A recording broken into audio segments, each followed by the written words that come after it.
Praise the Lord. पुन्हा एकदा सर्वांचं मनपूर्वक स्वागत. रेव्हरंड मनोज तेरोडे मिनिस्ट्रीज या चॅनलमध्ये. जर अजून देखील कोणी या चॅनलला लाईक केलं नसेल, सबस्क्राईब केलं नसेल, तर आपण या चॅनलला लाईक करूया, सबस्क्राईब करूया, अधिक लोकांपर्यंत ते चॅनल आपण शेअर करूया, यासाठी की परमेश्वराचं वचन जास्तीत जास्त लोकांपर्यंत पोहोचू शकेल. त्या ठिकाणामध्ये एक व्हॉट्सअप नंबर दिलेला आहे. त्या व्हॉट्सअप नंबरवर तुम्ही तुमच्या प्रार्थना विनंत्या तुम्ही सांगू शकता. त्या व्हॉट्सअप नंबरवर तुम्ही तुमच्या जर जीवनामध्ये साक्ष घडली असेल तर साक्ष देखील नक्कीच त्या ठिकाणामध्ये तुम्ही शेअर करू शकता. जर तो नंबर लागला नाही, तुम्हाला या ठिकाणामध्ये यायचं आहे, तर या ठिकाणामध्ये मी तुम्हाला 4 नंबर देत आहे, ते खाली स्क्रीनवर पण येणार आहे. त्या 4 नंबरवर तुम्ही कॉन्टॅक्ट करू शकता. 9860274141. दुसरा नंबर आहे 9850144151. तिसरा नंबर आहे 9730319999. आणि चौथा नंबर आहे 9922882179. त्या नंबरवर नक्कीच तुम्ही कॉल करू शकता आणि तुमची प्रार्थना विनंती असेल, इथे येण्याची माहिती असेल, नक्कीच तुम्ही त्या ठिकाणामध्ये विचारू शकता. परमेश्वर या चॅनलच्या द्वारे अद्भुत कार्य करत आहे आणि आज देखील काही साक्षी आपण या ठिकाणामध्ये शेअर करणार आहोत आणि परमेश्वराचा गौरव करणार आहोत. मागील 1.5 महिन्यापूर्वी देव टाकळी या ठिकाणामध्ये पास्टरांची मीटिंग त्या ठिकाणामध्ये झाली होती. त्या ठिकाणामध्ये एक व्यक्ती होता, अशोक वाघमारे. तो दारू पिऊन त्या ठिकाणामध्ये आला होता आणि तो दूर बसला होता. त्याला त्या मीटिंग बद्दलचा राग होता, पण तो त्या ठिकाणापासून दूर बसला होता आणि परमेश्वराचं वचन जे दूर गेलेले आहेत त्यांना जवळ करण्यासाठीच आहे. Praise the Lord. आणि त्या ठिकाणामध्ये परमेश्वराने अद्भुत कार्य केलं आणि त्या वचनाच्या द्वारे परमेश्वराने त्या व्यक्तीची भेट घेतली आणि आज जवळजवळ 1.5 महिना होऊन गेला, पण त्या वचनाच्या द्वारे त्या भावाचं जीवन बदललं आणि आतापर्यंत तरी दारूच्या थेंबाला देखील स्पर्श केला नाही. आणि एवढंच नाही तर तो त्या ठिकाणामध्ये सर्वांना इच्छा बघून दाखवत आहे की मला शिरो पेंटिकॉस्टल चर्च सोलापूर या ठिकाणामध्ये मला घेऊन चला, मला त्या ठिकाणामध्ये एकदा तरी जायचं आहे. आणि खरोखर परमेश्वर अद्भुत कार्य वचनाच्या द्वारे करत आहे. एका भावाने पास्टरांना फोन केला होता. त्यांचा 6 वर्षाचा मुलगा आहे आणि त्याला तोंडाचा अल्सर पण झाला होता आणि थ्रोट इन्फेक्शन पण त्याला झालं होतं. त्याला साधं पाणी पण त्या ठिकाणामध्ये पिता येत नव्हतं आणि त्याचा आवाज सुद्धा फुटत नव्हता. आणि या सर्व परिस्थितीमध्ये दवाखान्यामध्ये असताना त्यांनी पास्टरांना फोन लावला आणि पास्टरांनी त्यांच्या मुलासाठी प्रार्थना केली आणि प्रार्थना केल्यानंतर परमेश्वराने पुन्हा एकदा चमत्कार घडवला आणि त्या ठिकाणामध्ये तो 6 वर्षाचा मुलगा तो पूर्णपणे मला आता तो पेस वगैरे खात आहे आणि तो बोलत देखील आहे. म्हणून परमेश्वराला आपण गौरव देणार आहोत आणि डॉक्टरांनी त्याला लगेच दुसऱ्या दिवशी डिस्चार्ज देखील दिला.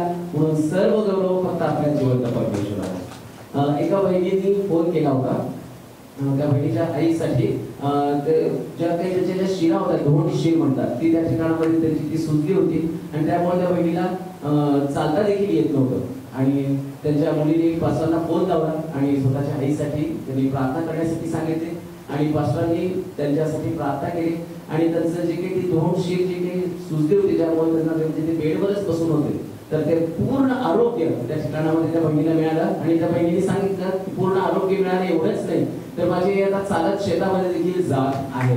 म्हणून सर्व गौरव परमेश्वराला देणार आहोत, कारण परमेश्वर अद्भुत कार्य या चॅनलच्या द्वारे करत आहे. आणि आज पुन्हा एकदा तोच परमेश्वर त्याच्या अद्भुत अशा वचनाच्या द्वारे आपल्या प्रत्येकाची भेट घेत असताना आपण जोरदार टाळ्यांनी स्वागत करूया. ख्रिस्तीमध्ये आपल्या सर्वांचं स्वागत करतो. जे लांबून या ठिकाणामध्ये आलेले आहेत त्या सर्वांना प्रभूमध्ये वंदन. एक गोष्ट निश्चित आहे, ज्या कारणानं उपकार स्तुती असेल किंवा काही प्रश्न घेऊन तुम्ही आला असाल, परंतु उत्तर तुमच्याकडे असणार आहे. कारण आम्ही प्रार्थना करतो म्हणून नाही, तर येशू जिवंत आहे म्हणून.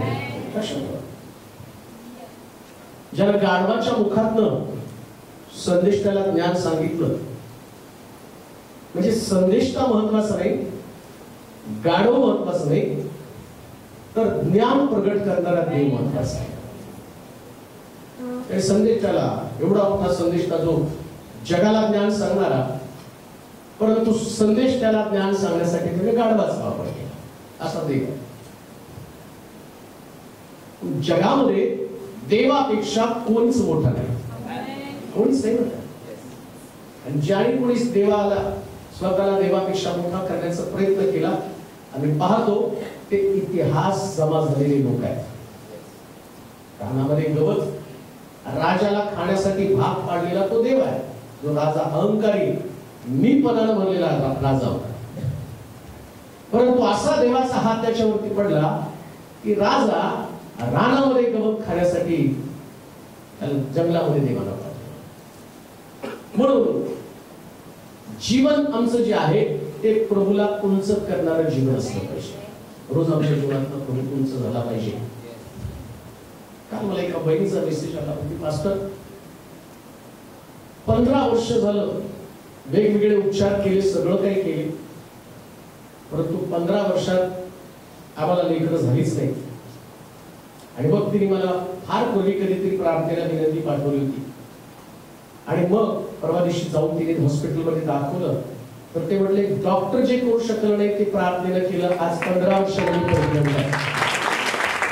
15 वर्षानं चर्च मध्ये सांगा की देव देऊ शकतो, देव देऊ शकतो.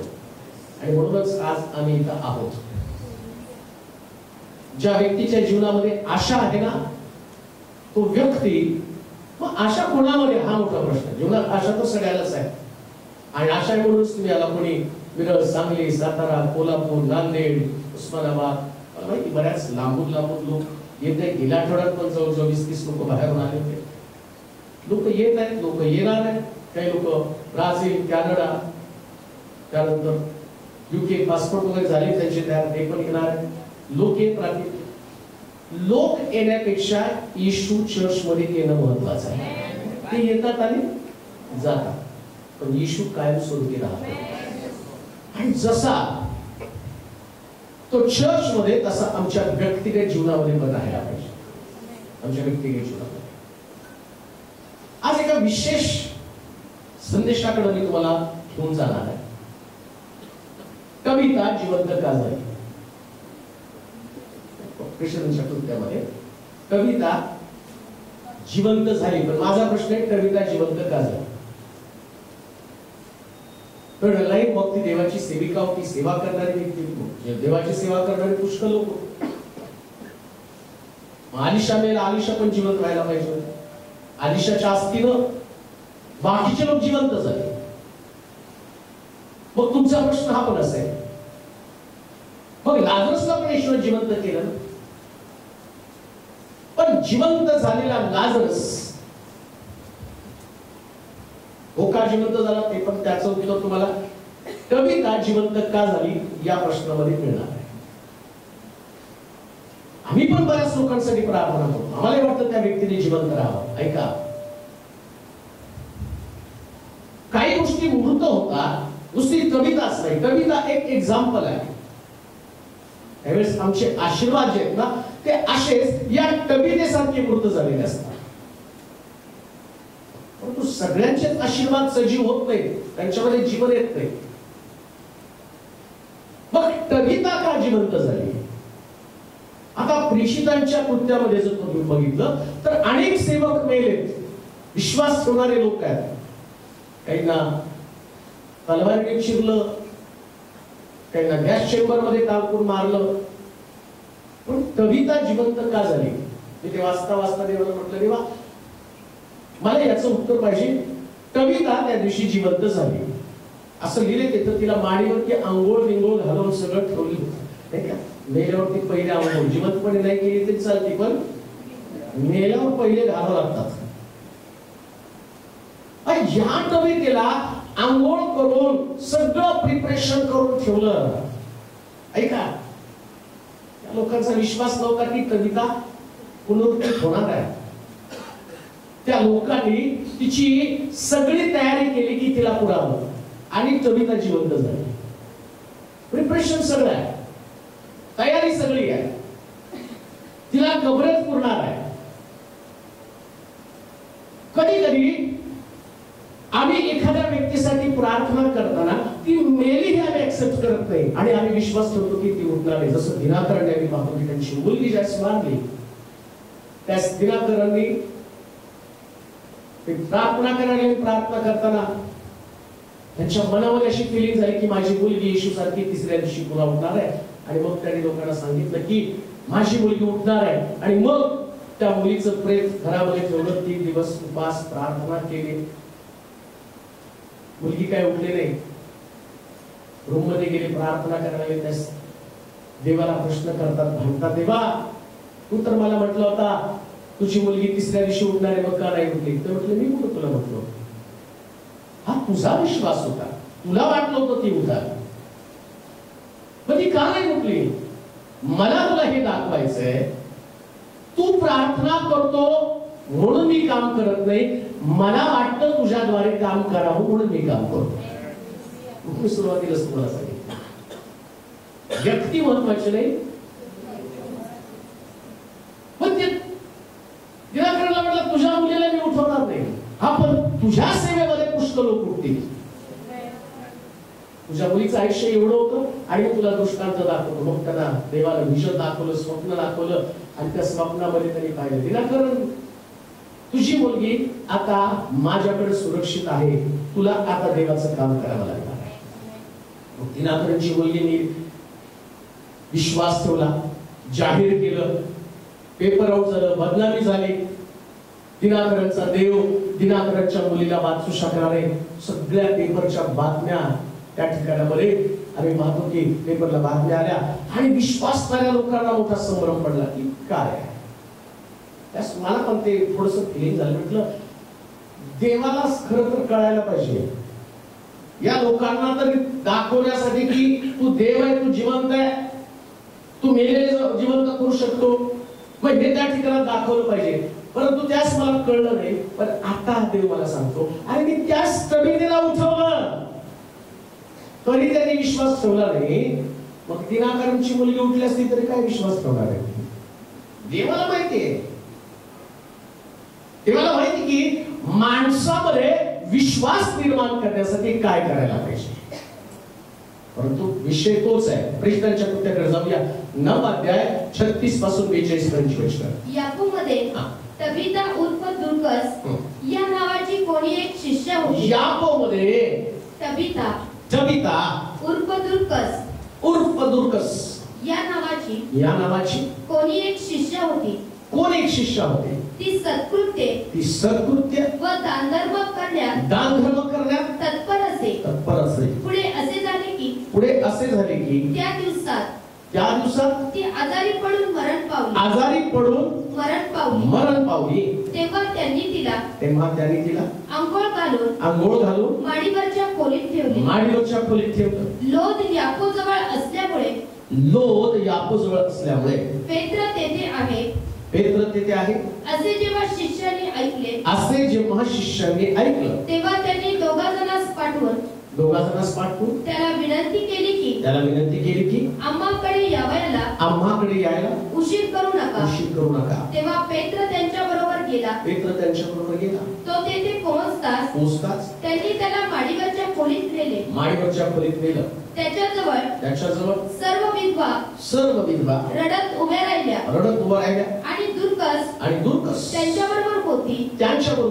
तेव्हा ती जे अंगरखे व जी वस्त्र करीत असे ती त्यांनी त्याला दाखवली. पण पेत्राने त्या सर्वांना बाहेर काढलं आणि गुडघे टेकून प्रार्थना केली. मग पुढीकडे वळून म्हटलं तबीते उठ. तेव्हा तिनं डोळे उघडले व पेत्राला पाहून ती उठून बसली. मग त्याने तिला हात देऊन उठवलं आणि पवित्र जनांना व विद्वांना बोलावून त्यांच्या पुढे तिला सजीव असे उभे केले. त्यांच्या समोर तिला सजीव असं उभं केलं. हे सर्व याकोबमध्ये माहीत झालं आणि पुष्कळांनी प्रभूवर विश्वास ठेवला. नंतर असे झाले की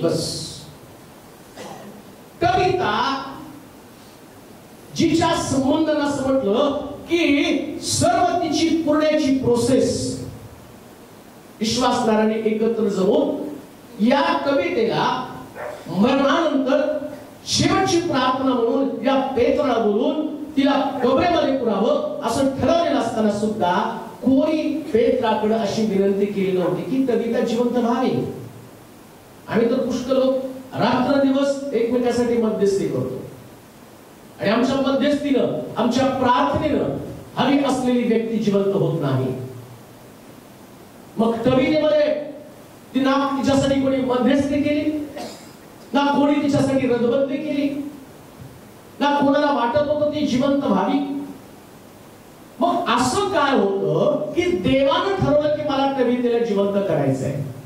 कधी कधी मध्यस्थी करणारा कोण नसतं, पण देव ठरवतो ही व्यक्ती मला पृथ्वी तलावरती पाहिजे. ऐका बरं का, खूप लोकांसाठी मध्यस्थी केल्या जातात मरणानंतर त्यांना बाहेर काढण्यासाठी, त्यांनी जिवंत व्हायला पाहिजे.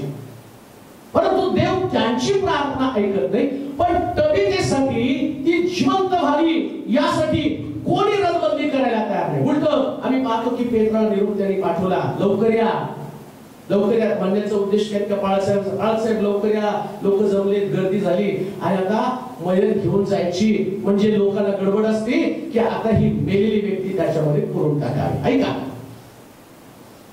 मग अशी कोणती गोष्ट या कवितेमध्ये होती की ज्या कवितेला ज्याला म्हटलं की बिब्लिकली किंवा शास्त्रीय दृष्टिकोनात एक व्यक्तीसाठी ज्यास आम्ही प्रार्थना करतो, प्रभू त्यांना मरू नये, त्याने जिवंत राहायला पाहिजे.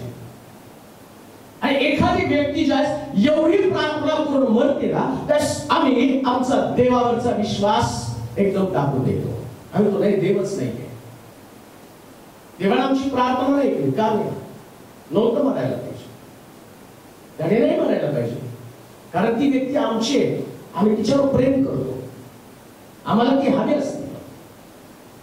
मग तबितेच्या बाबतीमध्ये असं कोणीच रदबंदी केली नाही. मग तरी सुद्धा इथं मात्र देवाला असं वाटलं की तिला घेतलंय, पण आता माझा निर्णय मला बदलायचा आहे. देवा संबंधानंतर असं म्हटलं की देव कधी न बदलणारा. मग आता देवानं एकदा मृत्यू दिल्यावर त्याने निर्णय बदलला कसा काय?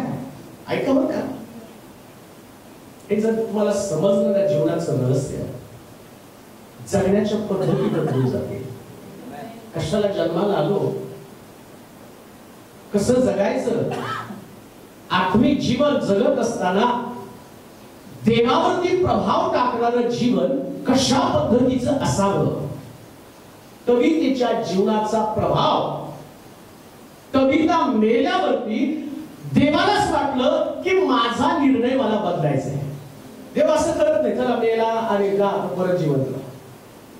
ठीक आहे, अवलावलीचं खेळ का, चिखलाचं बनवलं, आधी बनवलं हत्ती, नंतर बनवलं माकड, थोडी चालते तसं. एक देव आहे, देवाचे निर्णय, देवाच्या योजना, देवाच्या कल्पना या सगळ्या डिफरंट असतात. परंतु कधी कधी देवाला आपले निर्णय माणसाच्या बाबतीमध्ये बदलावे लागतात आणि कवितेच्या बाबतीमध्ये देवाने निर्णय बदलला. एक दिवस येईल बरं का, तुम्ही पण बेडवरती पडणार आहात, तुम्ही पण मरा आणि मरताना तुम्ही देवाचं प्रार्थना करा, देवा नेऊ नको, नेऊ नको. सगळे नातेवाईक पण रडायला चालू करतील की नाही एवढ्यात नेऊ नका, एवढ्यात नेऊ नका, राहू द्या. पण देव त्या प्रार्थना का ऐकत नाही याचं उत्तर मी तुम्हाला देवाच्या वचनातून सांगणार. वाचूया पुराण वचन. यापोमध्ये तबिता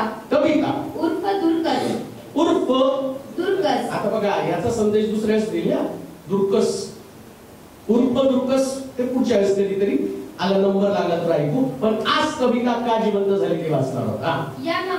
या नावाची कोणी एक शिष्या होती. ती सत्कृत्य पहिलीच गोष्ट, कविता जिवंत झाली याचं कारण काय? बायबल सांगतं तिचं सत्कृत्य. त्याचं सुरुवात जर तुम्ही बघितली ना तर तुम्हाला कळेल. तिथं लिहिताना लक्षात ठेवा, देवाच्या वचनाचा क्रम जो आहे कोणती गोष्ट पहिल्यांदा, कोणती गोष्ट दुसऱ्यांदा. आता हे लिहिणारे सगळे जे आत्मिक लोक आहेत ना, ज्यांनी पवित्र शास्त्र लिहिलं, हे आत्म्याच्या प्रेरणेने लिहिलं. मग बायबल अभ्यासावं का लागतं? का शास्त्र समजून घ्यावं लागतं?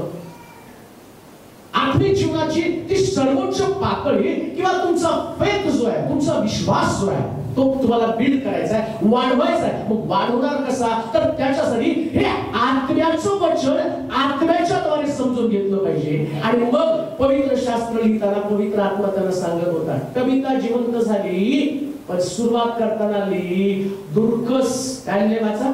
तबिता उर्फ दुर्कस या नावाची कोणी एक शिष्य होती. ती सत्कृत्य व दानधर्म. ऐका, ती एवढी पण फेमस नव्हती. कोणी एक फेमस आहे का? दिनकरांची मुलगी, बेनींचा मुलगा आहे, कोण आहे फेमस व्यक्ती? ती इतर फेमस नाहीच आहे. तिला कविता नाव आणि उर्फ दुर्कस. म्हणजे कधी कधी काही लोक उन्हाळ असतात, मग त्याचं नाव विशिष्ट नाव घेतलं ना, हो नाही का रे बंट्या, हो नाही का सोन्या,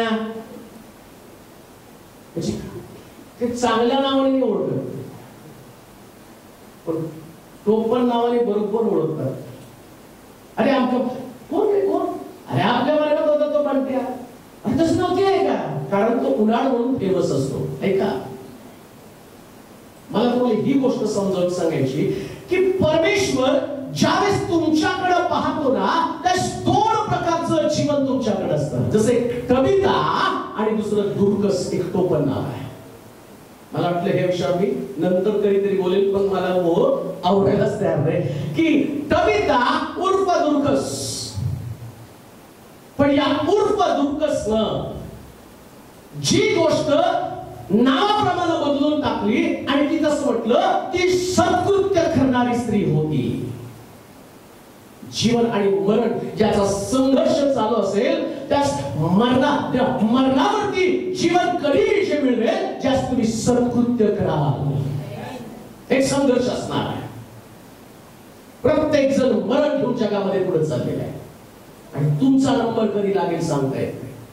आणि तुमच्यासाठी कोणी लोकांनी कितीही प्रार्थना केल्या, किती भारी पाळकाला बोलवा, त्या मेलेले जिवंत केलेले असू द्या, आणि कदाचित तुम्ही इतकी सामान्य व्यक्ती असा, तुमच्यासाठी मध्यस्थी करणारा कोणी व्यक्ती पण नसेल. दोन्ही गोष्टी तुमच्यासमोर मांडत आहे. कवितेसाठी मध्यस्थी करणारा कोणी नव्हतं. कवितेसाठी सगळे लोक पुरायला तयार होते, परंतु तरी सुद्धा प्रभूनं तिच्याकडे पाहिलं आणि त्याला असं वाटलं, ही सत्कृत्य करणारी स्त्री आहे, चांगलं वर्तन, चांगलं काम करणारी स्त्री आहे. चांगलं काम करणाऱ्या स्त्रीला मी कसं काय त्या ठिकाणामध्ये घेऊन जाऊ माझ्याकडे. देवानं निर्णय सत्कृत्यासाठी बदलला. बायबल मधला मी पुरावा दाखवतो तुम्हाला. जेव्हा प्रभू एखाद्या व्यक्तीला मरण देतो आणि मरण दिल्यावर देव कसा निर्णय फिरवतो? सत्कृत्यांमुळं. लक्षात ठेवा, सत्कृत्यांमुळं कसा देव निर्णय फिरवतो. दुसरे राजे 20 अध्याय 1 ते 5 वचन वाचा. दुसरे राजे 20 अध्याय 1 ते 5 वचन. त्या समयी हिजकिया आजारी पडून मरावयास टेकला. तेव्हा आमोजाचा पुत्र यशाया संदेष्टा त्याचकडे येऊन त्याला म्हणाला, परमेश्वर म्हणतो, आपल्या घराची निर्वाह कर, कारण आता तू मरणार जगणार नाहीस. तेव्हा त्यानं आपले तोंड भिंतीकडे फिरून परमेश्वराची प्रार्थना केली. तो म्हणाला, हे परमेश्वरा, मी तुझ्या समोर सत्यतेने म्हणजे सत्कर्म व सात्विकपणाने वागलो आहे आणि तुझ्या दृष्टीने जे योग्य तेच करीत आलो आहे. याचे स्मरण कर अशी तुला मी विनंती करतो. असे म्हणून हिजकिया मनस्वी रडला. तेव्हा नगराच्या मधल्या चौकात यशाया जाऊन पोहोचतो. तो त्याला परमेश्वराचा संदेश आला. तो हा परत जाऊन माझ्या लोकांचा नायक माझ्या लोकांचा नायक हिजकिया यास सांग तुझा पूर्वज दावीद याचा देव परमेश्वर म्हणतो मी तुझी प्रार्थना ऐकली आहे, तुझी प्रार्थना ऐकली, तुझे अश्रू पाहिले, मी तुला बरे करतो. तू आजपासून तिसऱ्या दिवशी परमेश्वराच्या मंदिरी जाशील. मी तुझे आयुष्य 15 वर्षांनी वाढवतो. इथं पण देवाने निर्णय फिरवला. हिजकियाला म्हटला तुझ्या घराची निर्वाह कर, तुला आता जग सोडून जायचंय. आणि तेवढ्यामध्ये हिजकिया आपली सत्कृत्य देवासमोर दाखवायला सुरुवात करतो. ऐका, तुमचं मरण फक्त तुमच्या सत्कृत्याने टळलं जाईल. मरण तर प्रत्येकाला आहे. प्रत्येक व्यक्ती या जगामध्ये जन्माला आला तो प्रत्येक व्यक्ती मरणार आहे. मग तुमच्यासाठी प्रार्थना करणारा कोण आहे, किती मोठा व्यक्ती आहे, त्याला इम्पॉर्टंट नाही. ही मेली, तबिता मेली, तिच्यासाठी कोणी प्रार्थना करत नव्हतं आणि तिचं प्रेम तिला आंघोळ घालून त्या ठिकाणी ठेवलं. परंतु ज्यावेळेस आणि तिच्या संबंधाने उल्लेख केला, ती मेली आणि मेल्यावर देवाला तिची सत्कृत्य आठवली. ती सत्कृत्य करणारी स्त्री होती. तुमचं वर्तन, तुमची कृती, तुमचं जीवन देवावरती प्रभाव टाकणार का माणसावरती प्रभाव टाकणार आहे? माणसावरती प्रभाव टाकताना तुम्हाला सत्कृत्याची गरज नाही, चांगल्या कृत्याची गरज नाही का? आज आमच्या महाराष्ट्राचं हे राजकारण तुम्ही बघितलं तर चांगलं कर्म करणारा मुख्यमंत्री घरी बसलाय, लबाडीनं एकमेकाला फसवणारे लोक पुन्हा सत्तेवरती बसले का? जगामध्ये सत्कृत्याला किंमत नाही. पण पवित्र शास्त्र हे एक असं पुस्तक आहे, इथं असणारा देव आम्हाला सांगत आहे तुमची सत्कृत्यच तुम्हाला वाचवणार आहे. का वाचली तबिता? का तुम्हाला वाचण्याची आशा आहे? तुम्ही जिवंत कोणत्या सिद्धांतावरती राहू शकता? काय कारण आहे असं की तुम्ही जिवंत राहावं? प्रभू तुम्हाला प्रश्न करेल. तुम्ही तर म्हणता प्रभूजी रात्रभर तुमचा सांभाळ कर, आमच्या प्रवासात आमचं संरक्षण कर, आम्ही कामाला चाललो आमचं रक्षण कर. परंतु प्रभू तुम्हाला विचारत आहे मी तुमचं रक्षण करावं. जसं हिजकियाला तो म्हटला तुझ्या घराची निर्वाह कर. देव काय वेडा आहे का? मग या हिजकिया संबंधानं त्याला माहित नव्हतं का हा दागर, हा सत्कर्म करणारा, चांगला वर्तन करणारा, का देवाला त्याला सांगावं लागलं जाऊन आणि त्या ठिकाणामध्ये प्रार्थनेमध्ये की आता देवा मी तुझ्यासमोर आतापर्यंत चांगलं वर्तन केलं आणि सगळं देवासमोर मांडायला पाहिजे, अशी काही भानगड आहे का? तेव्हा माहित नाही का हिजकिया कसा होता? हिजकियाला कसं सांगायला लागलं प्रार्थनेमध्ये देवा मी तुझ्यासमोर चांगलं वागलो आणि तुला माहितीये मी वाईट आतापर्यंत तुझ्या मर्जीच्या बाहेर मी वागलोच नाही. मग कशाला देव वरण द्यायला लागला त्याला? कशाला संदेश त्याला पाठवलं? त्याच्या प्रार्थनेनंतर इथून तो वळसंकर जवळ गेला नाही. मी जातो दवाखान्यामध्ये आणि प्रार्थना करतो आणि त्या पेशंटला सांगतो फार वाईट वागला, दारू पिला, तंबाखू खाल्ला, सगळं केलं, आता तू मरणार आहेस असं सांगून मी निघून येतो. आणि तेवढ्यात तो पेशंट तिथं बसून देवा मी आता पश्चाताप करतो, मी दारू पिणार नाही, मी सिगरेट पिणार नाही, मी मारामारी करणार नाही, मी जुगार खेळणार नाही. आणि तिकडून देवाचं मन बदलतं. आणि तेवढ्यात मी अजून येऊन चर्च मध्ये टेकत नाही तर देव मला सांगतो जाऊन सांग मी त्याला वाचवले. कुठल्या तोंडाने जाऊन? प्रश्न तो नाही, प्रश्न तो पेशंट म्हणेल हा खोटा संदेश आहे. आता तर मला म्हटलं होतं की मरणार आहे आणि आता अजून टेकला नाही तोपर्यंत येऊन सांगतो देवानं तुला वाचलं, तुझं आयुष्य 15 वर्षांनी वाढवलं. कसं शक्य आहे? काय अशी गोष्ट आहे की जी देव त्याच्या लोकांना शिकवण्याचा प्रयत्न करत आहे? देव शब्द माघारी घेतो, कधीच देव शब्द माघारी घेत नाही. मरणासंबंधीचा शब्द एकदा मरण दिलं, आता परमेश्वराच्या दृष्टीने वाचा बरं ते वचन, पहिलं वचन 1 2 3 वाचा पहिलं वचन. त्या समयी याकोबमध्ये ते नाही त्या समयी दुसरे राजे त्या समयी हिजकिया आजारी पडून मरणास टेकला.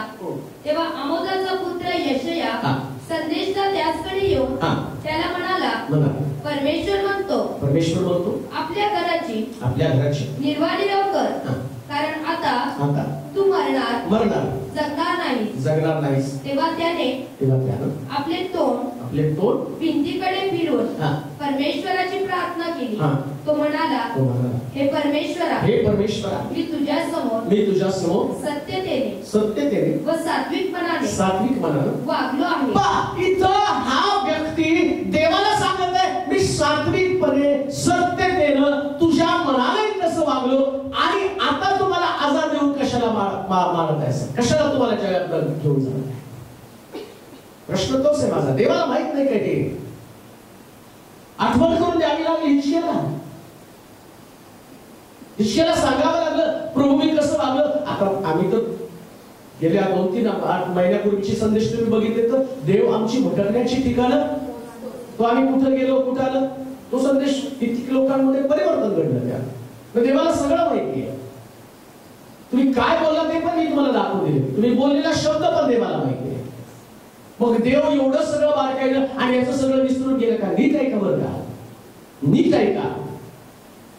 त्याला जगामध्ये असणाऱ्या लोकांना, जे तुम्ही आणि मी विश्वासणारे लोक, चर्च मंडळी या नात्यानं एक कशा प्रकारचं जीवन जगावं याच्यासाठी काही हिरो तयार करायचे असतात. प्रभूला एक स्टोरी तयार करत नाही का?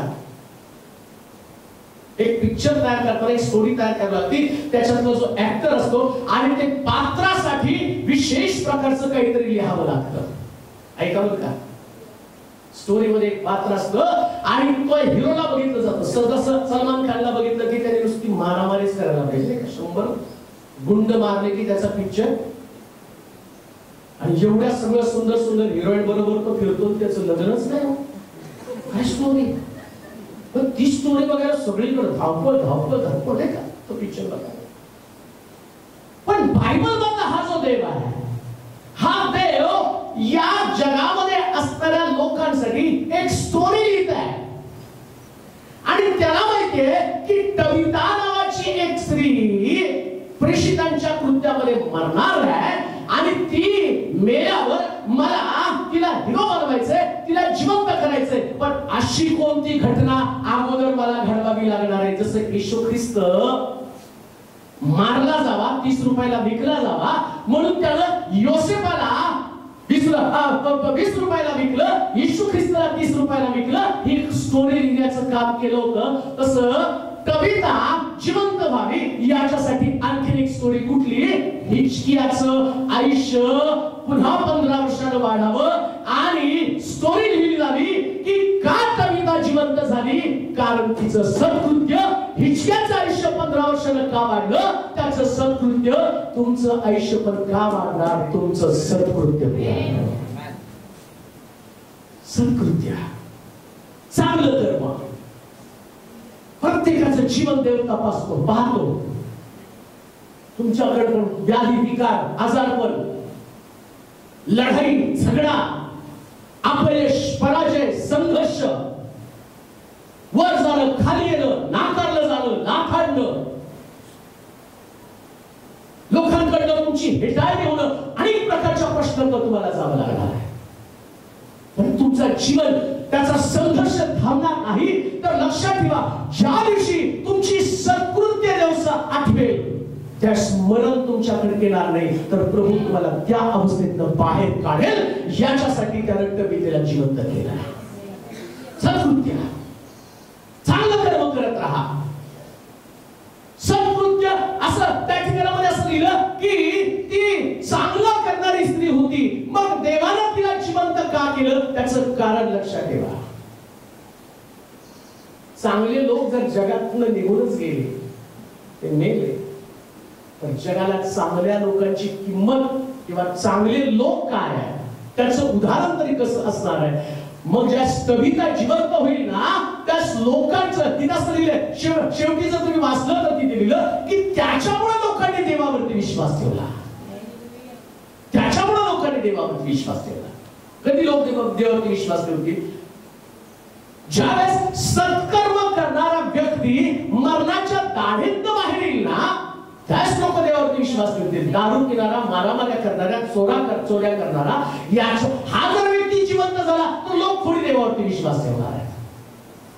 मग कोणावरती कुणामुळे लोक देवावरती विश्वास ठेवतील? चांगले करणारे लोक. म्हणून एक गोष्ट लक्षात घ्या, सगळ्यांच्या जीवनाची मर्यादा देवाने ठेवलेली आहे. माझं जीवन मर्यादित आहे. मी रोज सकाळी उठल्यावर मला माहितीये देवाला दिलेला आजचा एक दिवस बक्षीस आहे. मला उद्याच्या दिवसाची गॅरंटी आहे. काय माझ्या औषधात आजार नाही, अमक नाही, तमक नाही हो. आजारामुळे मरत नाही आम्ही. देव बोलवतो मग आम्ही मरतो. देव बोलवतो तो चला इतकी आपल्या घराची हे जीवा खा मी माझा कर, तुझा आत्मा आज तुझ्यापासून काढून घेण्यात येणार आहे. देव ठरवतो.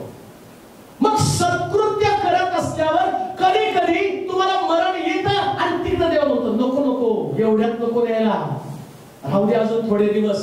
का म्हटलं त्याचं कारण पण आम्ही तपासणार आहोत. त्याच्यानंतर दुसरी गोष्ट आपण वाचूया 9 अध्याय 36 वचन.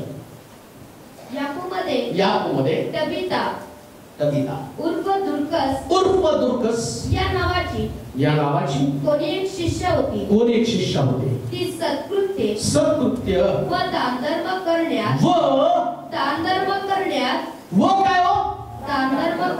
म्हणजे कोण लोकांचं आयुष्य वाढतं?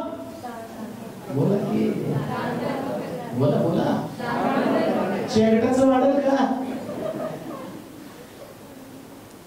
तबीता का जिवंत झाली? कारण ती दानधर्म करणारी होती. काय लोक एवढे आजारी पडतील पण दवाखान्यात जाणार नाही. आणि ते प्रार्थना करा, पैसे सोडायचे नाही म्हणून प्रार्थना करा. पैसे सोडायचे नाही. तुला माहिती का तिच्या संबंधात म्हटलं ती विधवा होती. मी ज्याच त्याचा अभ्यास केला त्यास मला कळलं या पृथ्वी तलावर काही लोकांना मुद्दामून ठेवतो. एवढं मोठं कॅरेक्टर लिहित असताना, एवढं मोठं चरित्र ही पवित्र शास्त्रामध्ये क्रिएट करत असताना परमेश्वर एक वेगवेगळ्या पैलू तिच्या जीवनाकडे पाहत आहे. ती जिवंत झाली ठीक आहे, पण ती हिरो बनली कशी काय? एवढे लोक मेले, प्रेषितांच्या काळात एवढे मेले, विश्वासणारे मेले, सेवा करणारे लोक मेले. स्टेफन मेला, थोडं मारत असताना स्टेफन मेला. पण स्टेफनाला पण जिवंत करता आलं पाहिजे. माझा प्रश्न आहे तो स्टेफन मेला ना, त्याने जिवंत करता आलं पाहिजे. मग स्टेफनाला का नाही जिवंत केलं? तबीताला जिवंत का केलं? स्टेफनाचं कॅरेक्टर आणि तबीताचं कॅरेक्टर, या कॅरेक्टर मध्ये अशी कुठल्या विशेष प्रकारची गोष्ट आहे? काय कॅरेक्टर बांधलं गेलं? एवढी सेवा चांगली करणार असते पण तो मरतो.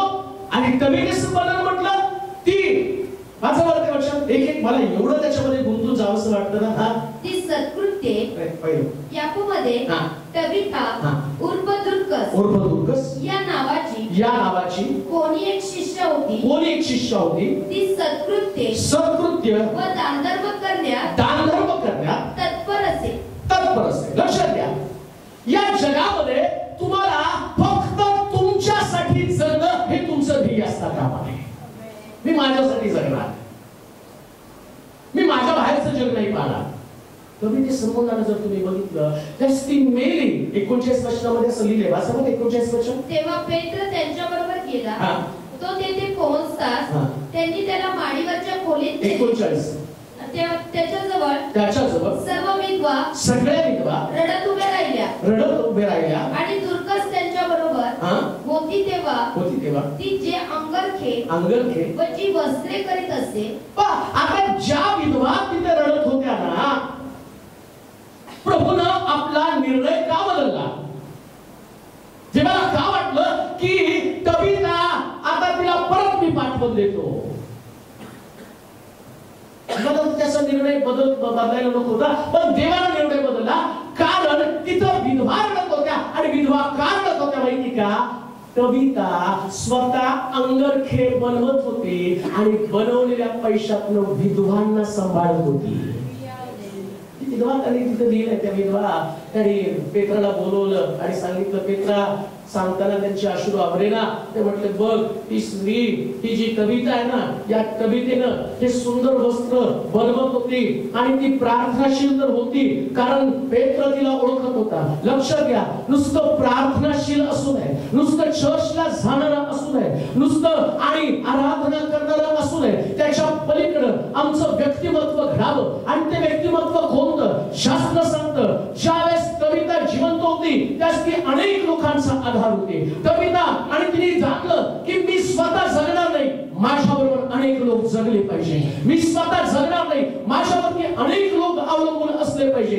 जे देवाचे प्रिय लोक हो, हे जग दोन प्रकारे तुम्हाला घेईल. एक जग तुमच्या बरोबर राहील, पण ज्यावेळेस तुम्ही जाल त्यास ते फक्त तुम्हाला कबरेत सोडायला येतील. पण दुसरं तुमचं जीवन असेल, ज्यावेळेस तुम्ही मराल हे जग सोडून जाईल, त्या जग तुमचं दुःख स्वीकारू शकणार नाही. तुम्ही त्यांच्यापासून जाणं किंवा तुम्ही त्यांच्यापासून तुटणं हे जग कधीच स्वीकारू शकणार नाही. जसं मी पाहतो ज्या पंडित रामाबाई वागली आणि पंडित रामाबाईनं ज्या पद्धतीनं मी पाहतो एवढ्या सगळ्या अनाथ मुलींचा सांभाळ केला, जसं मी पाहतो की संत मदर तेरेसा यांनी ज्या पद्धतीचं जीवन जगले, स्वतः आणि इतकी चांगली सुंदर असणारी 17 वर्षाची मुलगी, परंतु तिनं आपलं जीवन समर्पित केलं. मला प्रश्न तोच आहे, या जगामध्ये देवानं तुम्हाला ठेवावं याच्यासाठी अशी कोणती गोष्ट, असा कोणता प्रभावी तुमचा स्वभाव आहे की तो देवावरती प्रभाव टाकू शकतो? जगण्याची तुमची पद्धत काय? तुम्ही जन्माला आला, तुम्ही कष्ट करता, तुम्ही पैसा साठवता, तुम्ही पैसा मिळवता, परंतु लक्षात ठेवा, पैसा तुमच्या बरोबर रडणार नाही, पण ज्याला तुम्ही मदत कराल एक दिवशी ते तुमच्यासाठी रडणारे असणार आहे. कविता रडत, कविता मेल्यावरती इकडे विधवा रडत आहे आणि तिकडे देव अस्वस्थ झाला. तो म्हटला, मी कवितेला आणलं नाही, कविते बरोबर असणार आहे. एवढ्या विद्वांना मी अनाथ आणि पोरकं करून चाललो आणि देवाने तिकडे निर्णय बदलला. तो म्हणतो, कविता परत पृथ्वीतलावरती गेली पाहिजे. त्या विधवा रडत होत्या म्हणून देवाला त्यांचे अश्रू पाहावे लागले. कसलं वातावरण क्रिएट झालंय. तिसरा दिवस, चौथा दिवस झाल्यावरती त्या लोकांनी केलेल्या गोष्टी आणि त्या ठिकाणामध्ये एकमेकाला दाखवतात, परंतु त्या विधवा अजून कवितेचं प्रेम तिथंच आहे. आणि पेत्राला 41 वचन परत वाचा. तेव्हा पेत्र त्यांच्या बरोबर गेला. तो तेथे पोहोचताच त्यांनी त्याला माडीवरच्या खोलीत नेले. त्याच्याजवळ सर्व विधवा रडत उभ्या राहिल्या. आणि दुर्कस त्यांच्या बरोबर होती त्यांच्या बरोबर होती तेव्हा ती जे अंगरखे व जी वस्त्रे करीत असे ती त्यांनी त्याला दाखवली. एक गोष्ट ध्यानात ठेवा, प्रार्थना सगळ्यांच्याच ऐकल्या जाणार नाही. आजारी पडल्यावरती हा सोपा आहे, बाळासाहेब खूप सिरियस आहे, प्रार्थना करा. आणि विचारा, बरं काय तुम्ही उपवास करून प्रार्थना करा. मी उपवास केलो आणि अंगावरती माझ्या घाय जरी केले तर देव म्हणेल, अरे दान धर्म कधीच केला नाही, दान धर्म कधीच केला नाही. त्यांनी जगले स्वतःसाठी, स्वार्थी जीवन घेऊन जगले. प्रश्न तोच आहे, किती लोकांना तुम्ही आतापर्यंत जिवंत राहण्यासाठी मदत केली? किती लोक तुमच्यामुळे जगले? कविता उर्फ दुर्कस ही जी स्त्री आहे, या स्त्रीनं तिच्या जगण्याचं ध्येय बनवलं होतं. ते काय? माझ्याबरोबर विधवा जिवंत राहतात, माझ्याबरोबर. आणि ती नुसतंच प्रार्थना करणारी नाही. लक्षात ठेवा, नुसतं प्रार्थना ही तुमची ओळख असू नये. लक्षात ठेवा, परमेश्वर सगळ्या गोष्टीचा हिशोब ठेवतो आणि स्मरण करतो. प्रेषितांच्या कृत्यामध्ये 10व्या अध्यायामध्ये 31 वचनामध्ये वाचा, तुम्हाला कळेल. प्रेषितांचं कृत्य 10वा अध्याय 31 वचन. करनेल्या, तुझी प्रार्थना ऐकण्यात आली आहे. तुझी प्रार्थना ऐकण्यात आली आहे. प्रार्थना ऐकली आणि देवासमोर तुझ्या दानधर्माचे स्मरण करण्यात आले आहे. म्हणजे ज्यावेळेस कविता मेली, कविता मरत असताना इथं या स्त्री संबंधानं असं म्हटलं की दानधर्म करणारी होती आणि ज्यावेळेस त्या विधवा या पेत्राला तिनं बनवलेले सुंदर सुंदर अंगठी दाखवायला लागले, त्या तिकडं हे सगळं स्मरण स्वर्गातनं देव पाहतो आणि पाहताना ही चर्चा आणि देवाला आठवलं, हिला का न्यावं मी? ही सामान्य स्त्री नाहीये, हिला त्या पृथ्वीतलावर राहणं गरजेचं आहे. हिचा दानधर्म अनेक घरांना स्थिर करणार आहे. या विधवेच्या घरामध्ये असणारी कमतरता फक्त कविताच दूर करणारे, विधवेचे अश्रू फक्त कविताच आणि पुसून टाकणारे. आणि परमेश्वर जसं कर्णलीच्या दानधर्माचं स्मरण केलं तसं तबीतेच्या दानधर्माचं स्मरण केलं. लक्षात ठेवा, एखादा भुकेला व्यक्ती, एखादा निरक्षित व्यक्ती, एखादा आणि ज्या व्यक्तीला छत नाही, ज्याची मदत करण्यासाठी देवाचा आत्मा तुम्हाला सांगत असेल, बिनकट करा का या क्षणच तुमचं आयुष्य वाढतं, या क्षणच तुमचं आयुष्य वाढतं. दानधर्म इथंच म्हटलं, करणारे सुद्धा दानधर्म करणारा व्यक्ती आहे. दानाला दान नुसतं नाही म्हटलं, दान काय हो? दान, दान हा धर्म आहे. ख्रिश्चन हा धर्म नाही. कुठला धर्म आहे? ख्रिस्ती धर्म सांगितला का? धर्म कोणता आहे? दान धर्म. दान हा धर्म आहे. ख्रिस्ती हा अनुभव आहे. तो ख्रिस्त आल्यामुळं हे दातृत्व आमच्यामध्ये येतं. ख्रिस्त आल्यामुळं, कारण ख्रिस्ताचा स्वभावच देणं आहे. ख्रिस्ताचा स्वभाव देणं आहे. म्हणून जगताना स्वार्थी जाऊ नका. तुमच्या बरोबर 4 लोक जिवंत राहिले पाहिजे. 4 लोक जिवंत राहिले पाहिजे. नेहमी 4 लोक सांभाळण्याची ताकद तुमच्यामध्ये ठेवा. 4 लोक सांभाळली पाहिजे. नाहीतर कुत्रे पण जगतात, प्राणी पण जगतात. आम्हाला तसं नाही जगायचं. माणूस म्हणून देवानं तुम्हाला पृथ्वीतलावरती ठेवलं ना, आणि ते ठेवत असताना आमचं जगणं हे देवावरती प्रभाव टाकणारं असलं पाहिजे. दाखला तुम्हाला बऱ्याच वेळा माहिती आहे पवित्र शास्त्रामध्ये, श्रीमंत माणूस आणि दरिद्री लाजरस दोघं पण मेले. श्रीमंत माणसाचं कोणतंच पाप पवित्र शास्त्रामध्ये सांगितलं नाही की ज्याच्यामुळे तो जाऊन नरकामध्ये पडावा. तो काय दारू पित होता का? फक्त ख्याली खुशालीचं जीवन माहित नाही त्याच्या ख्याली खुशालीमध्ये काय होतं.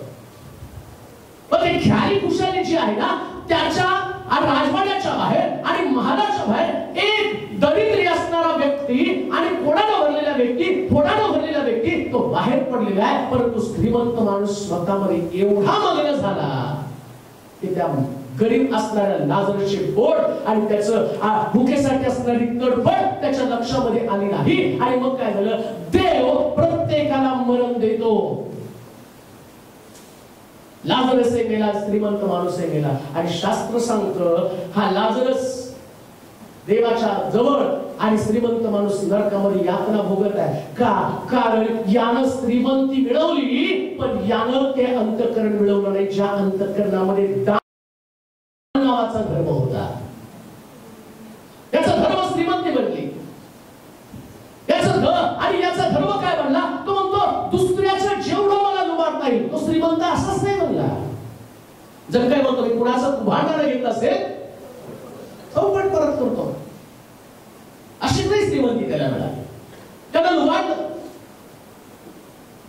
ज्या व्यक्तीला पैसा कमवणं हे त्याचा धर्म बनतो ना, आणि तो व्यक्ती तो नीतीचा पैसा, अनितीचा पैसा या पैशाचा विचार करेल. म्हणून कोणीतरी असं म्हटलं, पैशाला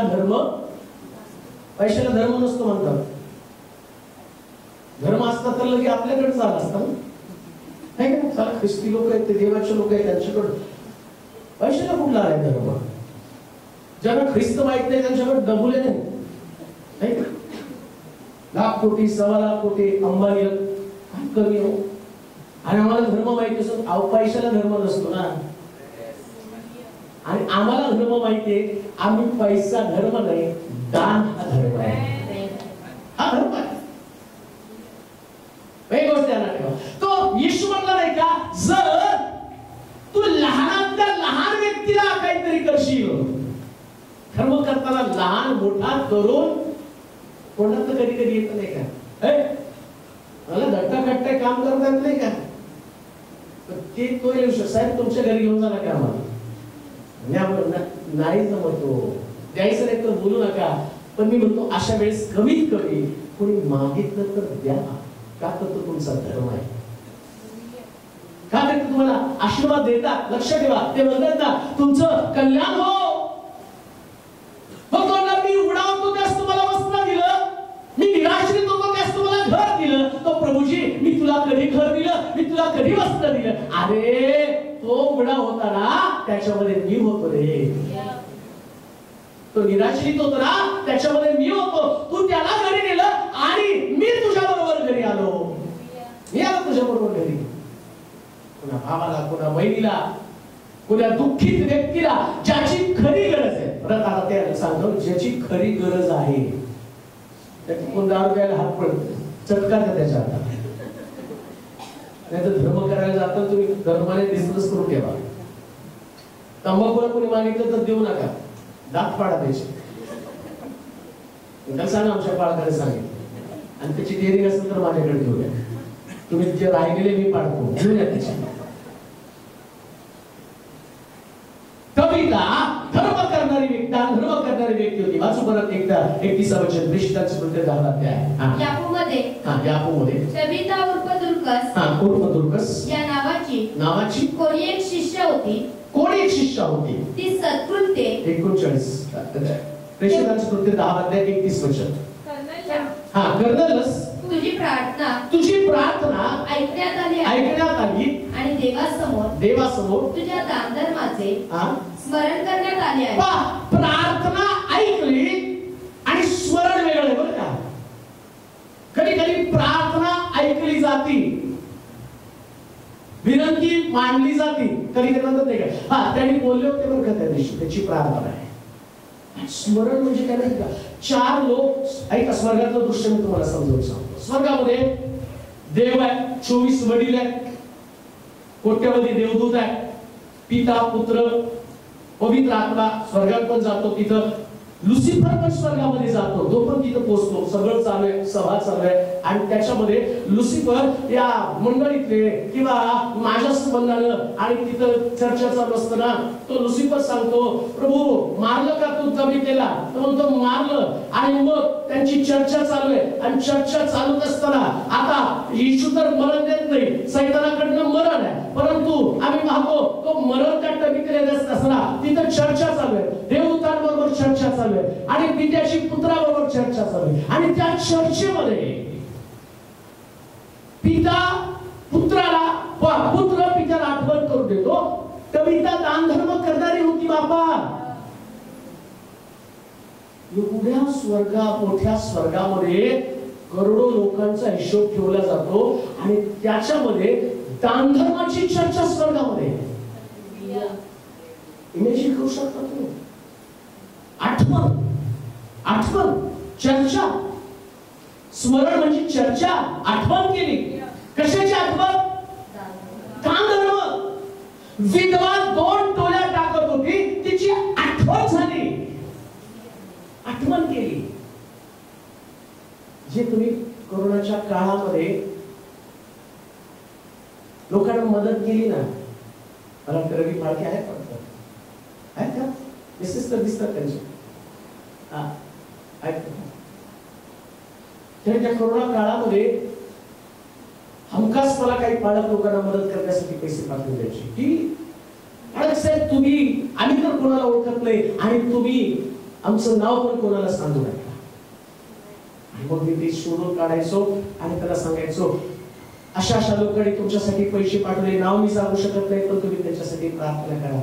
तुम्हाला माहिती का याचं स्मरण स्वर्गामध्ये देव करतो. हे दानधर्म. हे कुठं तरी कोणासाठी ते आपण करतो ना. हे आम्ही जन्माला कशासाठी आलो माहिती का? आम्ही कोणाची तरी मदत करण्यासाठी जगात आलो. दुर्कस कविता ही स्वार्थी म्हणून तिच्यामध्ये नव्हती. विधवा रडत होत्या आणि त्या विधवा त्या ठिकाणामध्ये दाखवत होत्या. बस 39 वचन. जेव्हा पेत्र त्यांच्या बरोबर गेला तो तेथे पोहोचताच तिसरा मुद्दा मी सांगणार आहे. 39 वचन. त्याच्याजवळ सर्व विधवा रडत उभ्या राहिल्या आणि दुर्कस त्यांच्या बरोबर होती त्यांच्या बरोबर होते तेव्हा ती जे अंगरखे व जी वस्त्रे करत असे ती त्यांनी त्याला दाखवली. आता माझा तिसरा मुद्दा, तुर्कस किंवा टबिता जिवंत का झाली? पहिला मुद्दा मी पाहिला की या टबिते संबंधाने म्हटलं की पृथ्वी तलावर ती सत्कृत्य करणारी स्त्री. एक व्यक्तीचं जीवन तिला परत कधी मिळतं जर तुमचं कर्म चांगलं असेल. मेल्यावर कबरेत सगळे, कब्रस्तानमध्ये सगळेच येतात, जाता जाता चर्चा असतात त्याच्या, बरं झालं गेलो, फार त्रास दिला सगळ्याला, मग त्याच्यासाठी पाळत कशी प्रार्थना करणार? जिवंत करा, जिवंत करा, जिवंत करा. बाकीचे लोक कर्मच तुमची तशी आहे, तुमची कर्मच तुम्हाला मारून टाकणार आहे. जो जीवात्मा पाप करेल तो हमलास मरेल. कर्म तुमचं तुम्हाला मृत्यूकडे घेऊन जाणार आहे, सत्कर्माचं जीवनाकडे घेऊन जाईल. दुसरी गोष्ट, दान धर्म.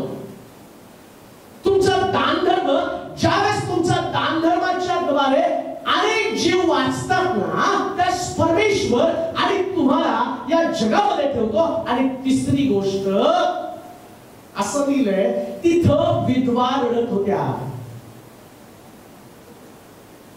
मरण सगळ्याला येतं प्रिय लोक, पण काही लोकांचं मरण जग सहन करू शकत नाही. मी तुम्हाला तेच सांगतो, जगा असं की तुमच्या जाण्यानं लोकांच्या जीवनात पोकळी निर्माण व्हायला पाहिजे. ते रडले पाहिजे, ते रडले पाहिजे. आणि मी तुम्हाला पुरावा देतो, अशीच गोष्ट मी तुम्हाला सांगणार. शास्त्रात अशी कुठेतरी गोष्ट घडली ना, मग तुम्हाला ते दिसतं की तिथं मेलेली व्यक्ती जिवंत झाली. लाजरस आजारी पडला आणि मेला, आणि त्याच्या बहिणीने येशूला निरोप पाठवला आणि निरोप पाठवून त्याला बोलवलं आणि त्याला, त्या खूप रडत होत्या, इतक्या रडत होत्या की त्या ठिकाणामध्ये आम्ही पाहतो. आणि येशूला ते म्हटले, तू असता तर माझा भाऊ मेला नसता. आणि मग येशू पण कबरेकडे पाहून रडला, लाजरससाठी रडला. आणि आम्ही पाहतो रडल्याबरोबर आत्मोत्र आवाज आला, लाजरस बाहेर ये. आणि लाजरस कबरेच्या बाहेर आला. लक्षात ठेवा, ज्या कोणीतरी तुमच्यासाठी रडत असतं ना, त्या देवाचं अंतःकरण तुटत असतं. कोणीतरी तुमच्यासाठी रडलं पाहिजे, कोणीतरी रडलं पाहिजे. किती लोक तुमच्यासाठी रडत आहेत, प्रेमापोटी, तुमच्या चांगुलपणासाठी, तुम्ही करत असलेल्या मदतीसाठी, तुम्ही करत असलेल्या सत्कर्मासाठी, तुम्ही त्याला उभं राहण्यासाठी करत असलेली मदत. व्यापार, व्यवसाय, नोकरी, शिक्षण हे जगातली प्रत्येक व्यक्ती करते. त्याच्यात काही विशेष नाही, सगळेच करतात, सगळेच शिक्षण घेतात, सगळेच व्यापार करतात, सगळेच नोकरी करतात. मग तुमची नोकरी, तुमचा व्यापार, तुमचा पैसा कमवणं, तुमचं घर बांधणं, त्याच्यात दुसऱ्याचा भाग काय? तुम्ही मी एवढा मोठा बंगला बांधला, एवढा मोठा महाल बांधला, ते तुला सगळं इथंच ठेवून जायचंय.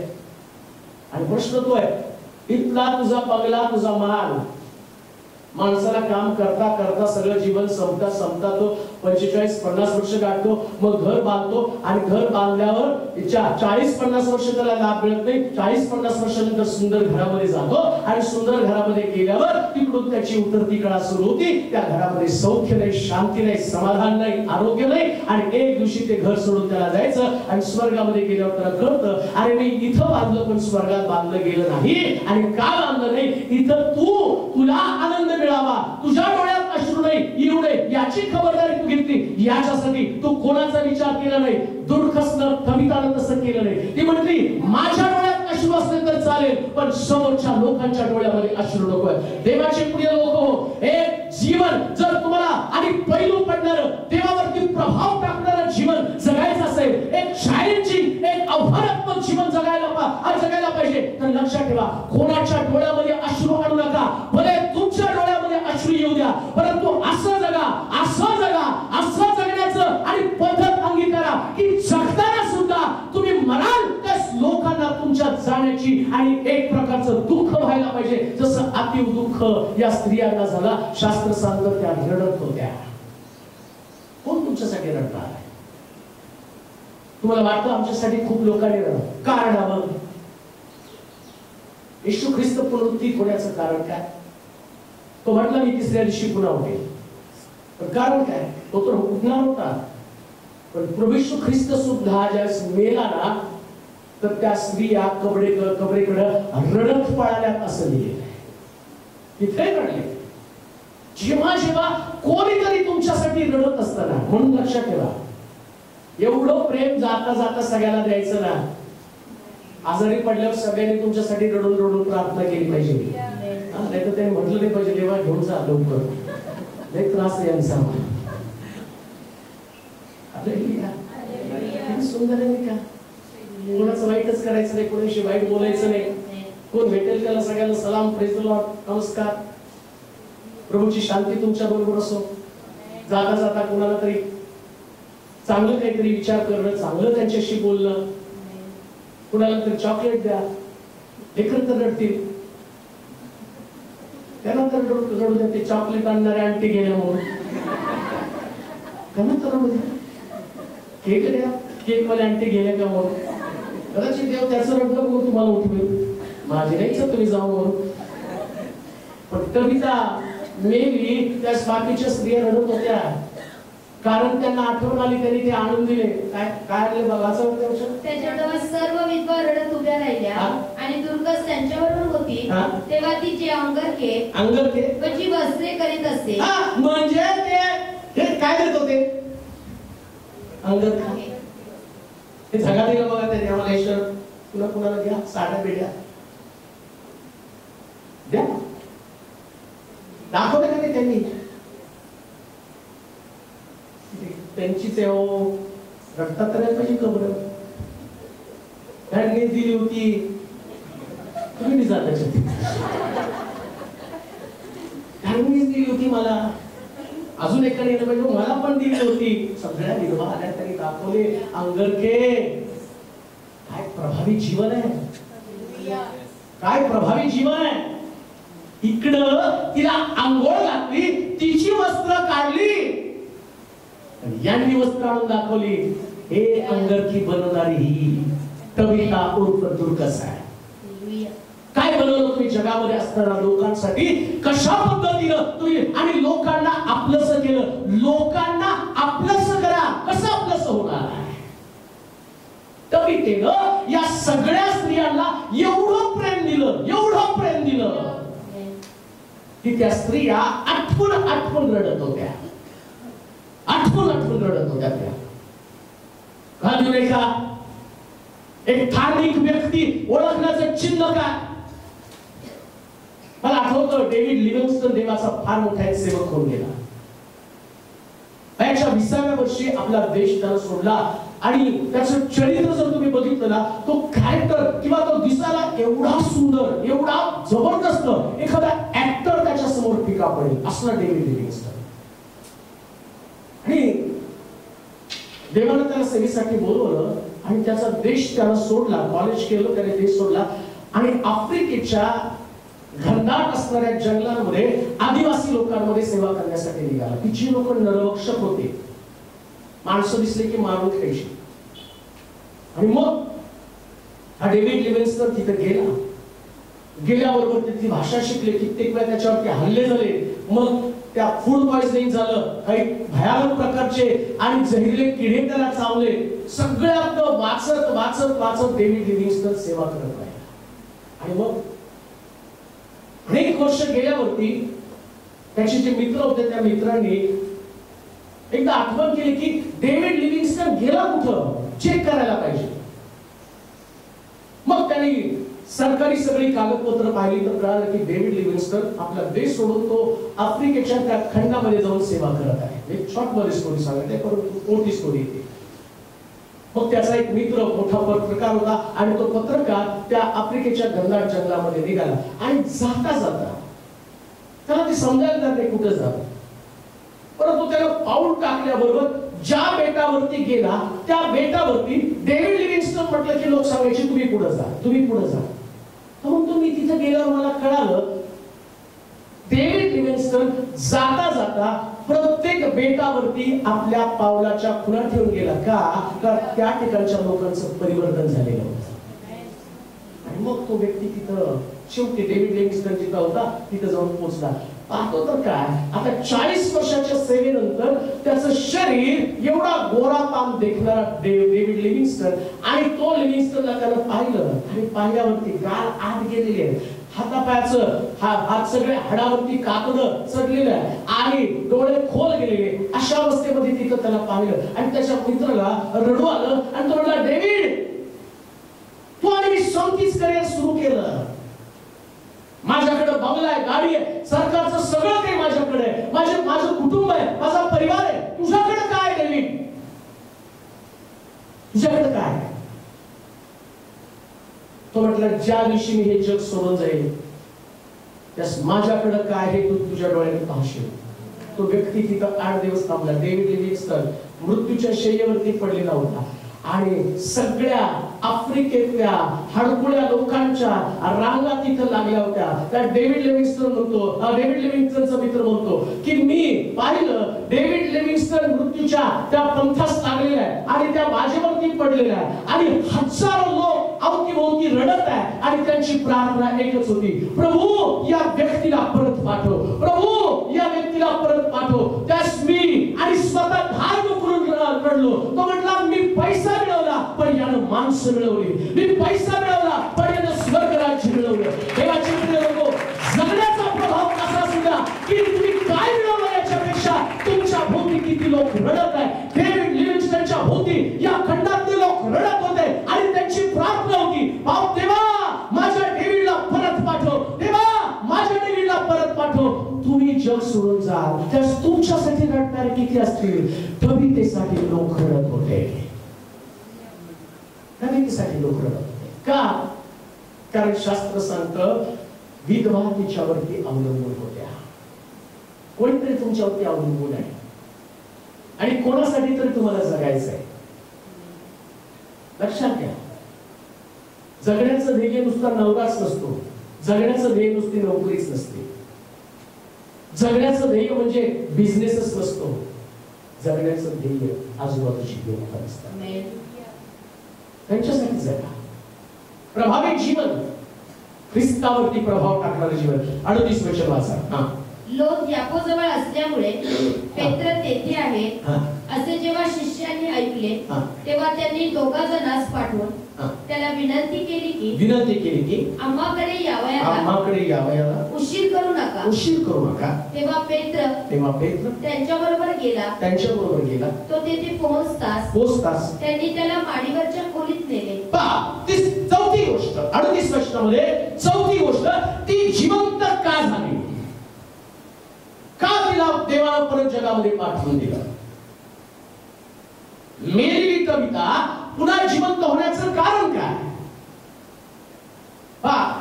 जास्ती मेली ना, कुणी निरोप पाठवला, शिष्याने ऐकलं तेव्हा त्यांनी 2 जणांस पाठवून त्याला विनंती केली. आता कविता ही सुद्धा शिष्याच आहे आणि ऐका बरं का, कविता ही पण कोण आहे? शिष्य. मग शिष्य असल्या कारणानं बाकीचे शिष्य पण तिच्याकडे आले. असे शिष्य बना की सगळे शिष्य तुम्हाला चिटकले पाहिजेत. कोण वाचतं माहिती का? ज्याला जास्त लोक चिटकतात तेच वाचतात. ज्याच्यापासून लोक लांब पळतात त्याला देव वाचवत नाही. तो काय करणार, गोंधळच घालणार आहे. तुला ठेवून तरी काय होणार, सारा गोंधळच करणार आहे पृथ्वी तलावर. तुमचं एकमेकाशी पटतच नाही, तुमच्या दोघांपैकी एक चला. काय सांगतं? बाकीचे शिष्य काय म्हटले, वाचा म्हणून. लोक याकोजवळ असल्यामुळे जेव्हा शिष्यांनी ऐकले तेव्हा त्यांनी 2 जणांस पाठवून त्याला विनंती केली की आम्हाकडे यावयाला उशीर करू नका. आम्हाकडे म्हणजे ते युनिक होते, एकत्र होते आणि सगळ्यांपेक्षा वेगळे होते. ज्या दिवशी तुम्ही सगळ्यांपेक्षा वेगळं बनता त्या दिवशी प्रभूला वाटतं तुम्ही या पृथ्वीसाठी अजून काही वर्ष असलं पाहिजे. हे सगळे एकत्र होते आणि म्हणजे महत्वाचा मुद्दा काय, तिचं जीवन प्रार्थनाशील होतं. लक्षात ठेवा, प्रार्थनाशील जीवन असल्याशिवाय तुम्ही एकत्र कधीच येऊ शकत नाही. ती युनिटी आणि ती ऐक्याची ताकद. ऐका, कोणतीच गोष्ट उपदेश म्हणून मी उपदेश करत नाही, तर त्याला बेस मी पवित्र शास्त्रातला देतो. ऐक्य, एकत्रपणे प्रार्थना का त्यावेळेस काहीतरी घडलं जातं, तरी इमर्जन्सी काय म्हटलं त्या ठिकाणी, लवकरात लवकर त्वरित या. कशी प्रार्थना पाहिजे माहिती का, एक इमर्जन्सीची प्रार्थना. आणि ती इमर्जन्सीची प्रार्थना त्वरित असणारी प्रार्थना काय, ती यापोस माणसं पाठवली आणि सांगितलं लवकर या, का तर आता कवितेसाठी आम्ही सगळी तयारी करून ठेवलेली आहे. आणि पेत्र तिथे जवळ असल्या कारणानं ताबडतोब तिथं आला. शिष्यत्वाचं जीवन असं असलं पाहिजे ना. प्रार्थनेसाठी कोणी शब्द दिला की तुम्ही तिथं हजर झाले पाहिजे. आणि तेवढं तुमचं जीवन प्रभावी, स्पिरिच्युअल जीवन तेवढं प्रभावी असलं पाहिजे. आणि आम्ही पाहतो की या ठिकाणामध्ये तिनं हे प्रार्थनेचं जीवन जगल्या कारणानं, आता ती विश्वास असल्या कारणानं पेत्र लवकर त्या ठिकाणामध्ये पोहोचला. तुम्ही किती विश्वासू आहात? प्रार्थनेचं किती विश्वासू तुमचं जीवन आहे की तुम्ही शब्द टाकल्याबरोबर विश्वासणाऱ्या लोकांनी तुमच्यासाठी एकत्र यायला पाहिजे. लक्षात घ्या. पुन्हा मी तुम्हाला सांगतो, देव पृथ्वी तलावर त्या लोकांना जास्त काळ एकत्र ठेवतो जो प्रार्थनेसाठी जास्त लोक जमा करतो. नाही समजले? असं लक्षात ठेव. लोक यापोजवळ असल्यामुळे पेत्र तेथे आहे असे जेव्हा शिष्यांनी ऐकले, तेव्हा त्यांनी दोघा जणांस पाठवून त्याला विनंती केली की आम्हाकडे यायला उशीर करू नका. म्हणजे त्या कवितेच्या दुःखामध्ये सगळे शिष्य एकत्र होते प्रार्थनेच्या द्वारे. प्रभू कुणाला या पृथ्वी तलावर ठेवतो, जे लोक समोरची व्यक्ती किंवा गेलेली व्यक्ती हे सगळे शिष्यगण तिथं एकत्र येतील आणि त्यांच्यामध्ये ऐक्य असेल तर देव म्हणतो अरे ह्या बाईमुळे त्यांच्यामध्ये ऐक्य आहे, कवितेमुळे ऐक्य आहे. दुसऱ्या भाषेत ती सांगेल, मी जर पृथ्वी तलावर जास्त काळ तुम्हाला वाटतं टिकावं, बाळासाहेब जाऊन त्या जाऊ नका. देव म्हणतो नेणार देवालय तेव्हा सगळे एक असतील. एक जर इकडे तिकडे भरकटलं की चल पोरी दिसतात आवाज. तुम्ही फक्त तेव्हा जीवन कशाला जीवन करू. कवितेचं जीवनच इतकं भारी होतं की तिच्यामुळं शिष्यांमध्ये युनिटी होती, प्रार्थनेचं ऐक्य त्यांच्यामध्ये. लक्षात घ्या, एक प्रभावी सेवा शिष्य म्हणून कशी करावी. आणि मग इकडं हा पेत्र आला आणि पेत्राला आता पवित्र आत्मा सांगत की कविता जिवंत होणार आहे. का? कारण त्याला माहिती 133 स्तोत्रामध्ये म्हटलं महाबंधूंचं ऐक्यानं येणं किती चांगलं आहे. पुढे आशीर्वाद म्हणजे जीवन ठरवलंच ना तिथं. कविता नेली पण यांच्या युनिटीने परत ती जिवंत झाली ऐक्याने एकत्र आल्यावरती. मी असं म्हणतो संतगण विश्वासणारे लोक जस्ट ऐक्यानं एकत्र येतील ना, त्या जगातली न घडणारी गोष्ट सुद्धा घडली जाते. कविता मेलेली जिवंत झाली, मेलेली जिवंत झाली. जे लोक मला युट्यूब वरून ऐकतात, सेवा काळाने मरून लवकर जग सोडून जाऊ नये. करोना काळामध्ये पुष्कळ सेवक गेले, वाईट वाटलं. परंतु त्यांना जर तुम्हाला जिवंत ठेवायचं असेल तर ते पैशाने जिवंत राहणार नाही, पण ऐक्यानं 100% जिवंत राहतील. 100%. देवाला त्याच्या सेवकाच्या गरजा ठाऊक आहे. देव गौरवानं पूर्ण करतो. तरुण सिंहासनी मान पडेल, त्याची उपासमार होईल, पण धार्मिकाला कोणत्या चांगल्या गोष्टीची मान पडणार नाही. देव देतो त्याला. पण सेवकाला जिवंत ठेवण्यासाठी जी प्रेरणा लागते ना, ती म्हणजे युनिटी, ते ऐक्य, ते प्रार्थनेचं ऐक्य. आणि या कवितेच्या मृत्यूच्या द्वारे हे सगळे परत एकत्र आले. पेत्र पण लांब गेला होता आणि त्याला एकत्र आले. आणि इकडं हे एकत्र आल्याबरोबर देव म्हणतो आता कविता परत जिवंत व्हायला पाहिजे. का? कारण माझा उद्देश हेच होतं, मंडळी एकत्र येईल त्यास मोठं काम पुन्हा सुरू होईल. ही युनिटी कविता काय जिवंत झाली त्याचं कारण. शेवटची गोष्ट वाचूया, प्रेषितांचं कृत्य 9 अध्याय 40 आणि 41 वचन. पण पेत्राने त्या सर्वांना बाहेर काढले आणि गुडघे टेकून प्रार्थना केली. मग पुढीकडे वळून म्हटले तबिथे उठ. तेव्हा तिने डोळे उघडले डोळे उघडले. पेत्राला पाहून ती उठून बसली. मग त्याने तिला हात देऊन उठवले. आणि पवित्र जनांना व विद्वांना बोलावून त्यांच्या पुढे तिला सजीव असे उभं केलं. शेवटचा मुद्दा ऐका. जाता मी तुम्हाला सांगितलं, सगळ्याच लोकांसाठी केलेली प्रार्थना ते लोक जिवंत होऊ शकत नाही. ते जिवंत होणार. मागच्या मला महिन्यामध्ये एक हॉस्पिटलमध्ये पेशंट होता आणि मग त्या 2 स्त्रिया यायच्या, इथं बसायच्या, प्रार्थना करायच्या, जायच्या. शुक्रवारी प्रार्थनेला आले, रविवारी प्रार्थनेला आले. प्रार्थना करणं आमचं काम. मग एकदा रात्री 10-10:30 डॉक्टर सांगितले की तुमचा पेशंट मेला. मग ती आली, एवढा गोंधळ करायला, कसंच मेला. आणि गेट दंद आधार कर्नाटकचे नाहीच मरायला पाहिजे. मग सगळे जमा झाले तिकडचे. ते पालकाला बोलवा, तुमच्या पालकाला बोलवा. आता काय मी नाडी जाऊन तपासणार आहे? गेलं तू गेलं.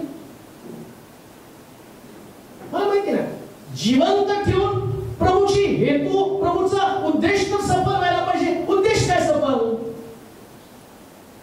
कवितेच्या बाबतीमध्ये ती जिवंत झाली. याकोबमध्ये अनेक लोकांनी देवावरती विश्वास ठेवला.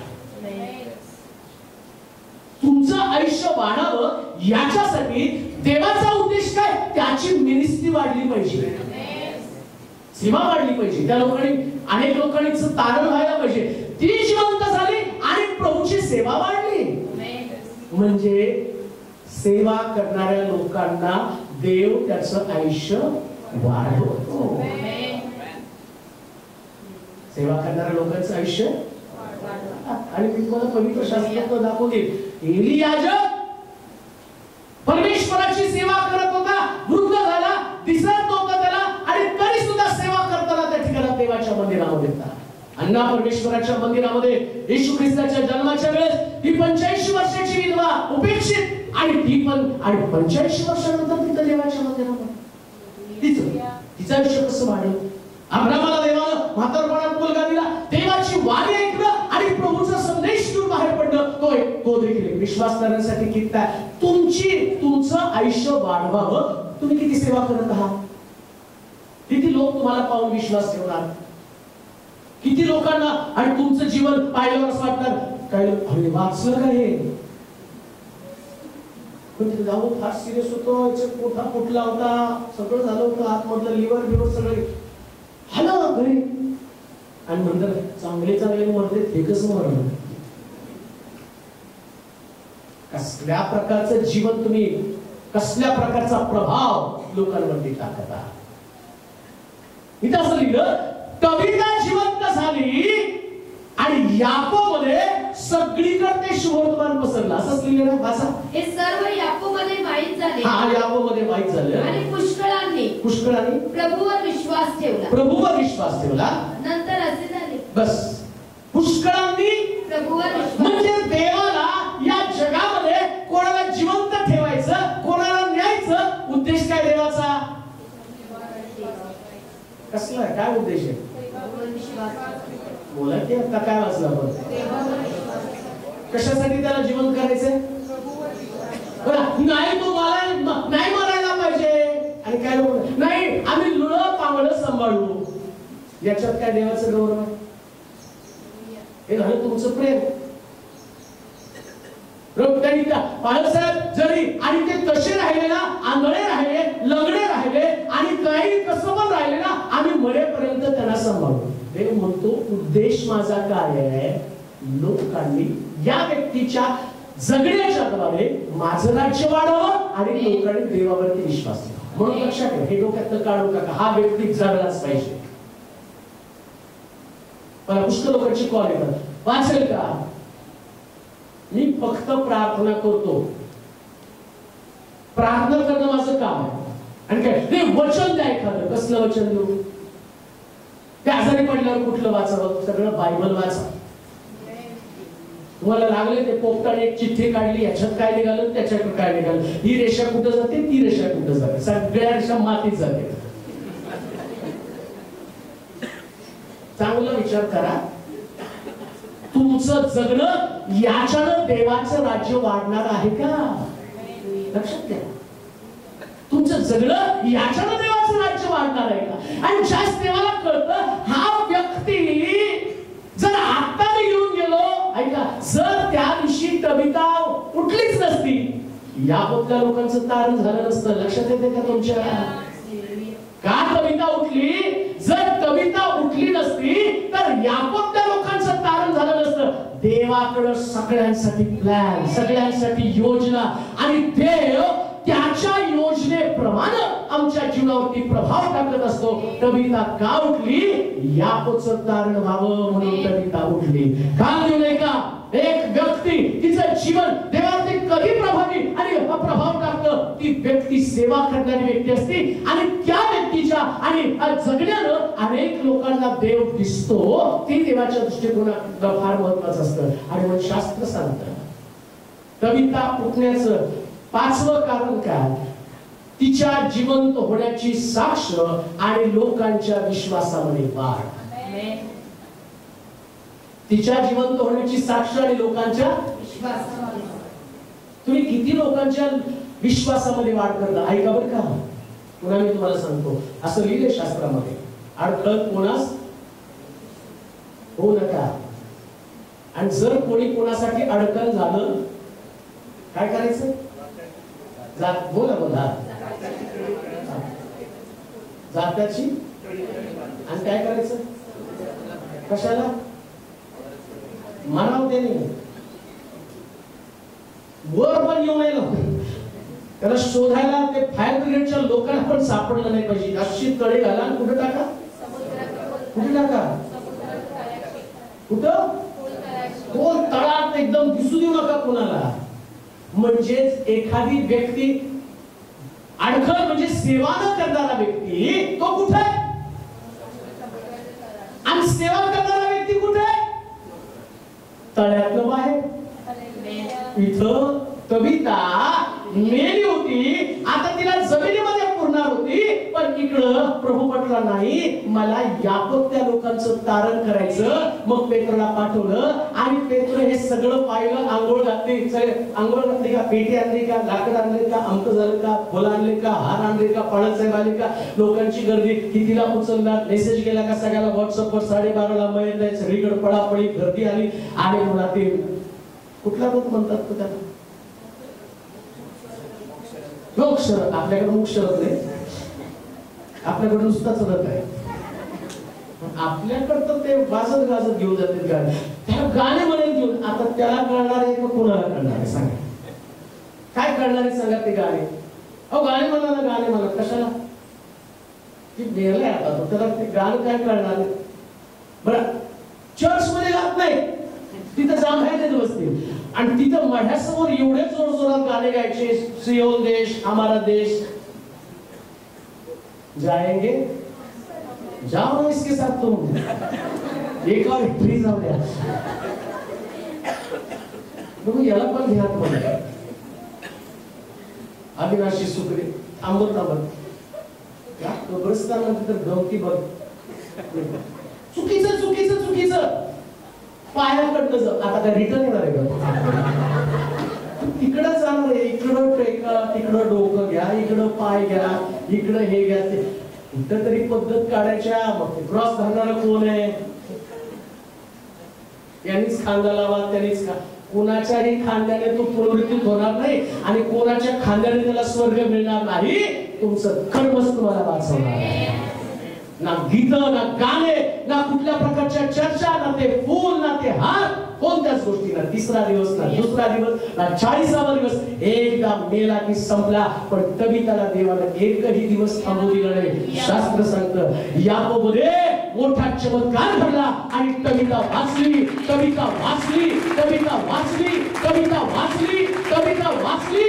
तुमचं जीवन लोकांना वाचवणारं जीवन असलं पाहिजे. असं जीवन जगा की तुमच्या जगण्यानं स्वर्गातला देव, तुम्ही मेला तरी स्वर्गातल्या देवाला विचार करायला भाग पाडलं पाहिजे. अरे मी खरंच योग्य केलं का अयोग्य केलं? पहिल्यांदा देव अस्वस्थ झाला, त्याला असं वाटलं अरे कविताला मी बोलवलं, कन्फ्युजन मध्ये राहिला देव, आणि देव म्हटलं काय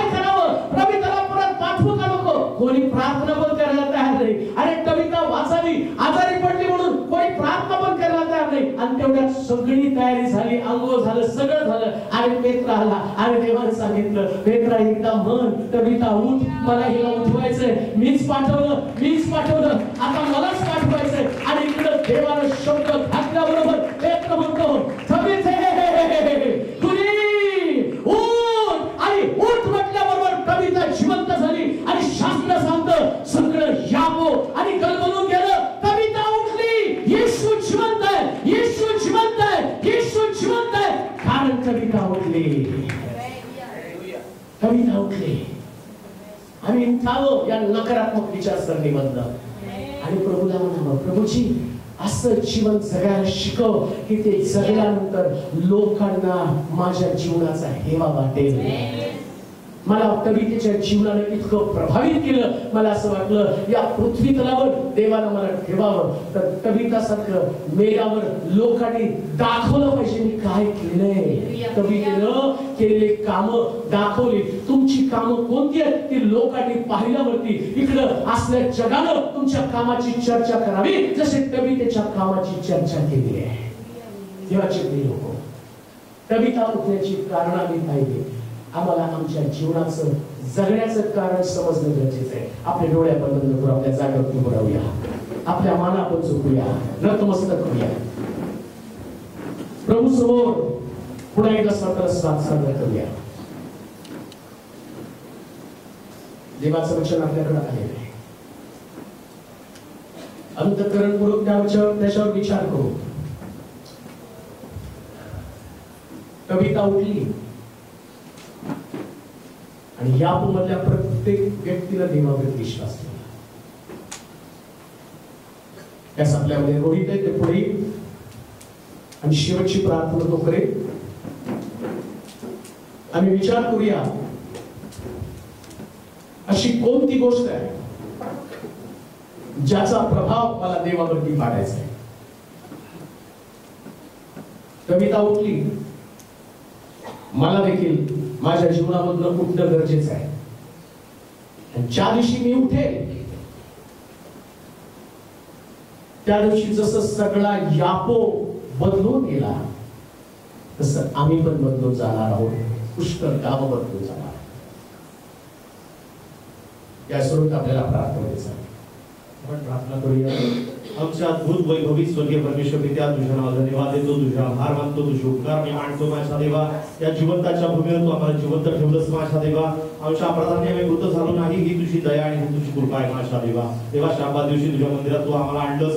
आमच्याद्वारे आराधनेचा देवा आराधनेची बहुमूल्य संधी तू आम्हाला प्रत्येकाला उपलब्ध करून दिली. तुला धन्यवाद करतो. जसं तुझं वचन सांगतं की पहा, मी आपल्यासाठी निर्माण केलेले लोक माझी आराधना करतील. देवा तू आम्हाला तुझ्या आराधनेसाठी निर्माण केलं. तुझ्या मंदिरामध्ये उभारून माझ्या देवा तुझी स्तुती गातो, तुझी आराधना गातो. म्हणतो परमेश्वर चांगला आहे, त्याची दया सनातन आहे. परमेश्वर चांगला आहे, त्याची कृपा सनातन आहे. परमेश्वर चांगला आहे, त्याची करुणा सनातन आहे. देवा खरोखरच सुंदर असं वचन तुझ्या दासाद्वारे आमच्याशी बोललास माझ्या देवा. तुझं वचन माझ्या देवा ओ ख्रिस्ताचा मार्ग आमच्यासाठी खुला करतो, ख्रिस्ताचा मार्ग आमच्यासाठी प्रकाशित करतो. ओ देवा त्या वचनावर जाऊन माझ्या देवा चालून माझ्या देवा आम्ही तुझ्या जवळ येतो माझ्या राजा. आणि तुझ्या जवळ राहणं ही जीवनातली सर्वोत्तम ती गोष्ट आहे माझ्या देवा. देवा तबिथा जिवंत झाली, तबिथेला जिवंत करणारा तो परमेश्वर आहेस. तू पुनरुत्थानाचा देव आहेस. तू आमच्यासाठी पुनरुत्थान ठेवलेलं आहेस माझ्या देवा. देवा आम्हाला देखील ती तबिथा दे माझ्या देवा.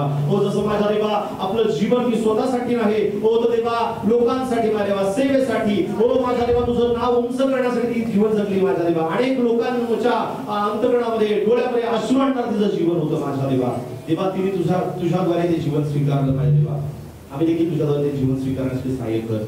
तेव्हा तुझं पृथ्वी स्वर्गातून पृथ्वीवर येणं, पित्याची साथ सोडणं, सर्व वैभव, ओ देवा राजपद माझ्या देवा, सत्ता अधिकार दैवत्व, ओ आराधकांची दिव्यदूतांची आराधना सोडून, पित्याची साथ सोडून माझ्या देवा या पृथ्वीतला तू आलास माझ्या देवा. तेव्हा एक सर्वसाधारण मनुष्य म्हणून जन्माला आलास, वरस्तंभी गेला, हीन वरण पत्करलं, देव बहुमूल्य रक्त तू सांडलंस माझ्या देवा. आणि स्वर्गात तू आता कृपेच्या सिंहासनावर आहेस माझ्या देवा. या सर्व देवा तुझ्या प्रत्येक क्षण जो होता तो मनुष्य मात्राच्या सुटकेसाठी होता माझ्या देवा. तेव्हा आमचे जीवन तसंच असू दे माझ्या देवा. जोपर्यंत आम्ही आपण तिथं आहोत, जोपर्यंत नागपुरात श्वास आहे माझ्या देवा, तेव्हा तुझ्यासारखा आम्ही जीवन जगण्याची अवसर काय होत करो. सो देवा काही तुम्ही सर्व दे तुझा प्रिय पुत्र येशू यासाठी प्रार्थना केली म्हणतो आहे. आता देवा बापाची प्रीती प्रभू येशू ख्रिस्ताची कृपा, पवित्र आत्म्याची सहभागिता तुम्हा सर्वांबरोबर आता आणि सर्व काळ असो. आमेन.